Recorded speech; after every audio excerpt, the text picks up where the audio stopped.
Good morning. It is such a pleasure to be with each of you who may be watching. My purpose in addressing you today is to share with you why we founded Patient Advocate Foundation and National Patient Advocate Foundation. It's a question that's universally been asked now across 30 years. The answer is simple. It was a friend wanting to help a friend. It was finding an inequity in the healthcare delivery system, in the insurance system, in the access to care system, and our desire was to make a difference. I had just returned from Duke Hospital after a second mastectomy in 6 months.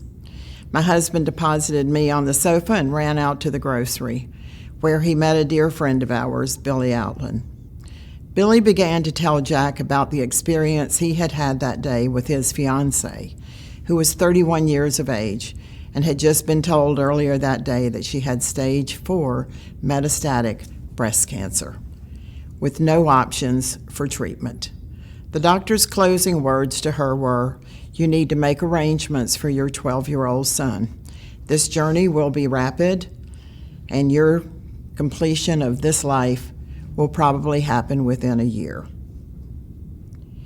I looked at Jack, startled, not able to believe what he was relating to me about the experience of a woman with breast cancer being told there were absolutely no options for her. I felt there always had to be another step. There always had to be something and someone who could help you with the next step. When Jack finished relaying the story to me, I asked him to please help get me up off the sofa. He said, "Why?" I said, "Because we need to go and see Cheryl right now. We need to comfort her, and we need to have her understand that we will take her back to Duke with us to get a second opinion." We went to visit with her, and it was a scene that all of you can imagine in your own mind what a 31-year-old woman might be doing after being given the news that Cheryl had been given earlier that day. I sat beside her on a sofa. I held her hand and I tried to comfort her. What I knew was that if we could get her to Duke, there would be another step for her. It would be perhaps the entrance into a clinical trial. And indeed, that is exactly what happened the next week. When Cheryl arrived at Duke, we had spoken with the doctors ahead of time, and they pre-qualified her for entrance into a clinical trial. Here was this beautiful woman who had been a wellness trainer for the main energy department. She was a perfect picture of health, and she was arriving at Duke with one of the most aggressive cancers that a woman can face in her lifetime. As soon as we were told that she was going to be admitted into the clinical trial, we began to feel great joy and relief. And that relief did not last very long, because 4 days before we were to take her back for admission, we received a phone call that she needed to have a $50,000 deposit paid in order for Duke to begin her treatment. As you can imagine, a 31-year-old woman did not have $50,000 to pay as deposit. She made a call to her parents in Maine, and they went to their bank, and there was an emergency bank meeting to approve a mortgage, a second mortgage on their home. The money was wired the very next morning to Duke University Medical Center. We thought that we had passed all of the hurdles, but little did we know there were many yet to come. When we arrived at Duke for her admission, we were told that we would have to have signatories to stand financially liable for the balance of payment due for the treatment that she was going to receive. Billy, Jack, and I looked at one another and said, "We'll have to do this." We signed those documents. I had great assurance that I could come home, talk with the state insurance commissioner of Virginia, explain the situation with her insurance, and that we could get a favorable resolution. I could not have been more incorrect, for that gentleman had one mission, and the mission was to tell me that if I didn't like the coverage that Cheryl had, It was the best that any woman in the state of Virginia had in her insurance plan. I was horrified. As a mother of 2 daughters, I could not believe that one day they could face the same situation, and that the entire state, full of mothers and daughters and sisters, could be subject to what Cheryl was going through. This man looked at me and dismissively said to me, "If you don't like the coverage your friend has, why don't you go pass a little bill?" I was an English teacher. I was not a legislator. Passing legislation was not in my bailiwick of experience. However, after that meeting, Cheryl started her treatment. We started fundraising, along with her parents, to pay off the debt that was being accrued for her treatment. And I started learning how to pass a little bill. I knew that we had to have strong, brilliant people to do that. And I formed a task force. That task force was comprised of doctors like Dr. Elizabeth Harden, Dr. Roy Beveridge, healthcare attorneys like Dr. Rich Carter, who came from Alexandria, Virginia, like Sheldon Winehouse, who had tried cases before the Supreme Court of America. We brought media specialists in like Barbara Sierra and Jane Gardner, both from CBS and NBC, and together we wrote ourselves a little bill. We went to the General Assembly of Virginia and we presented our bill. For 88 days we were in hearings. Our bill was passed on the 88th day out of the House and the Senate, and 3 days later it was signed into law by the governor. It became a front page story at the Washington Post, and when that story aired and it was published in this paper, people from all over America contacted us to say, "Will you please come to our state? Will you please do the same thing?" We did. We went to many other states. We passed legislation in many other states. Cheryl continued her battle, and as she was losing that battle after 3.5 years, we all prepared to go to her funeral. As I was quietly sitting there, I prayed the same prayer that I had been praying for 3 years. Lord, will you please show me the person that can open some organization that can give relief to patients and families so that they do not have to face these burdens that Cheryl is living through, that her parents are living through. As I sat quietly, I heard a voice, and the voice was very clear, and it was very loud, and it was, "It is you. It is you." As we walked out of her funeral, I said to my husband, "It is me." And he said, "It is you what?"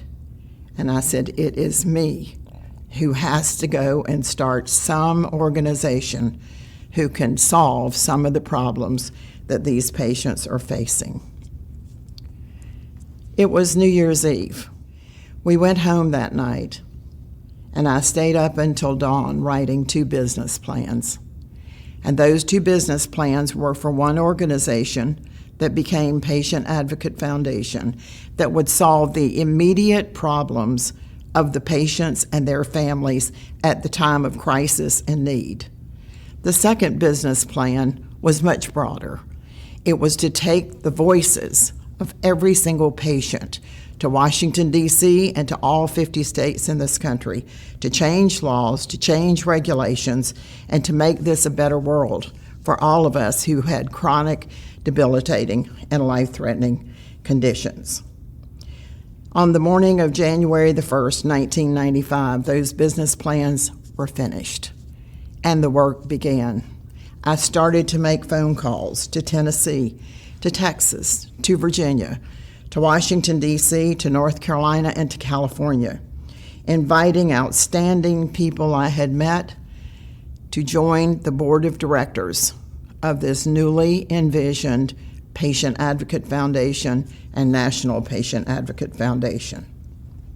Nothing in life is created in a unit of one, and that includes Patient Advocate Foundation and National Patient Advocate Foundation. Through the strength and the support of my husband, John Ennis, and my daughter Beth Moore and my daughter Fran Costello, all full-time employed, they volunteered their time for the first 4 years that the foundation was open, starting in April the 4th of 1996. Through their volunteerism, we were able to accomplish a lot of things in that first year. We were able to open a website, write our first book, The Managed Care Answer Guide. We were able to serve 157 patients. We were able to raise enough funds to stay open and to pay our overhead.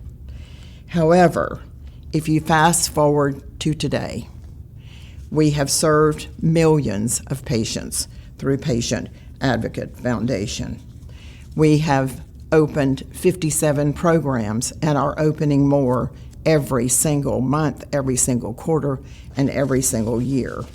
Patient Advocate Foundation and National Patient Advocate Foundation have truly been in a growth mode for their entire existence.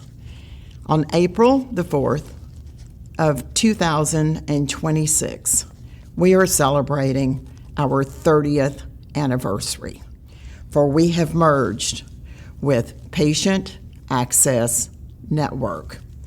Through this strategic merger, it unites our complementary missions, our expertise, and our resources to better serve patients nationwide as access and affordability challenges are rising.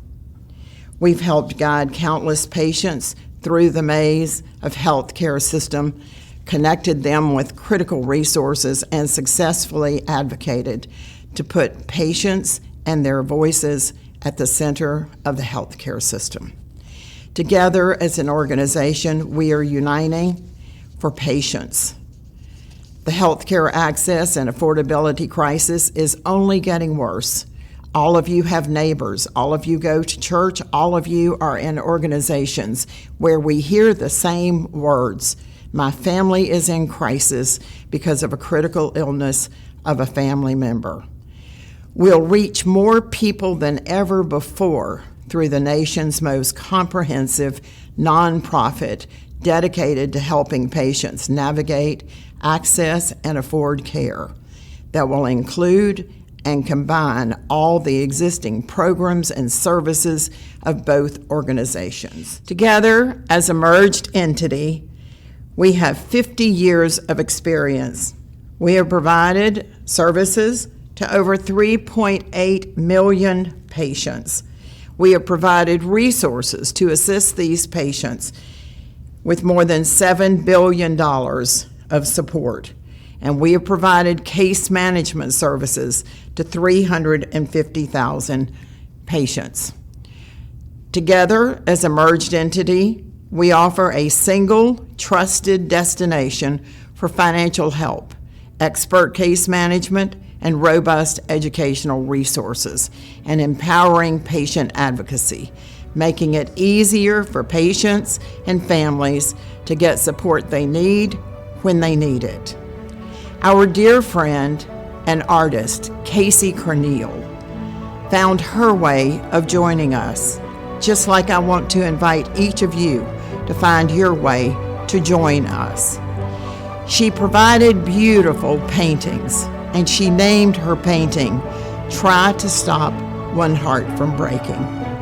Her feeling in this painting was that every single day the mission of Patient Advocate Foundation is to try to stop one heart from breaking, as our case managers would tell you, and as every person working in this organization would tell you.